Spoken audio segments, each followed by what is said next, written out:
जला देने वाली गर्मी में तुमने तप किया, प्रवेश करके वैशाख को जला देने वाली गर्मी में तुमने पंचाग्नि शरीर को तपाया। श्रावण की मूसलाधार वर्षा में खुले आसमान के नीचे बिना अन्न जल ग्रहण किए समस्त व्यतीत किया। और यही है तुम्हारे पिता तुम्हारी कष्ट साध्या तपस्या को देखकर बड़े दुखी होते थे, उन्हें बड़ा क्लेश होता था। तब एक दिन तुम्हारी तपस्या तथा पिता के क्लेश को देखकर नारद जी तुम्हारे घर पधारे और सत्कार करके उनको आने का कारण पूछा। इसलिए नारद जी ने कहा कि गिरिराज, मैं भगवान विष्णु के भोज भेजने पर यहाँ उपस्थित हुआ हूँ।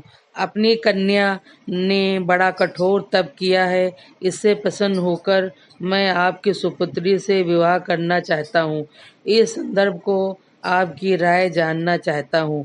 नारद जी की बात सुनकर गिरिराज गदगद हो उठे। उनके तो जैसे सारे क्लेश ही दूर हो गए।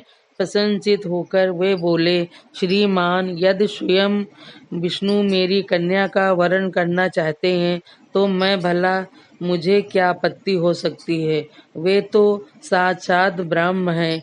हे महर्षि, ये तो हर पिता की इच्छा है कि उसकी पुत्री सुख संपदा से युक्त पति के घर की लक्ष्मी बने। पिता की सतर्कता इसी में है कि पति के घर जाकर उसकी पुत्री पिता के घर अधिक सुखी रहे।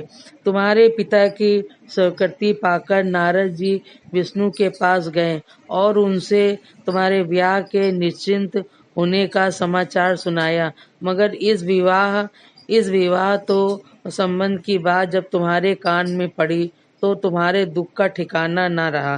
तुम्हारी एक सखी ने तुम्हारी इस मानसिकता दशा को समझ लिया और उसने तुमसे उस विपश्यता का कारण जानना चाहा।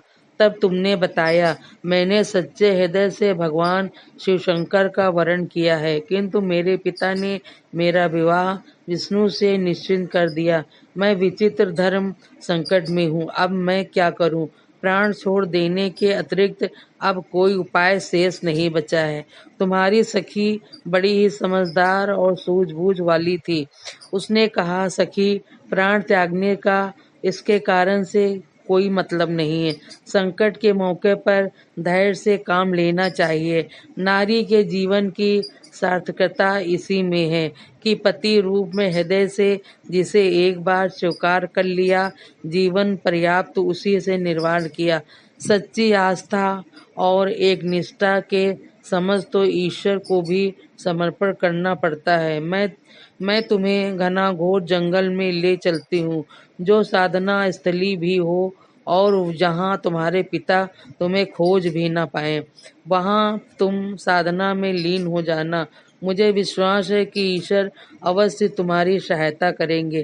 तुमने ऐसा ही किया। तुम्हारे पिता तुम्हें घर पर न पाकर बड़े दुखी तथा चिंतित हुए।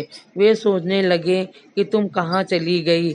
मैं विष्णु जी से उसका विवाह करने का प्रण कर चुका हूँ। यदि भगवान विष्णु बारात लेकर आ गए और कन्या घर पर न हुई तो बड़ा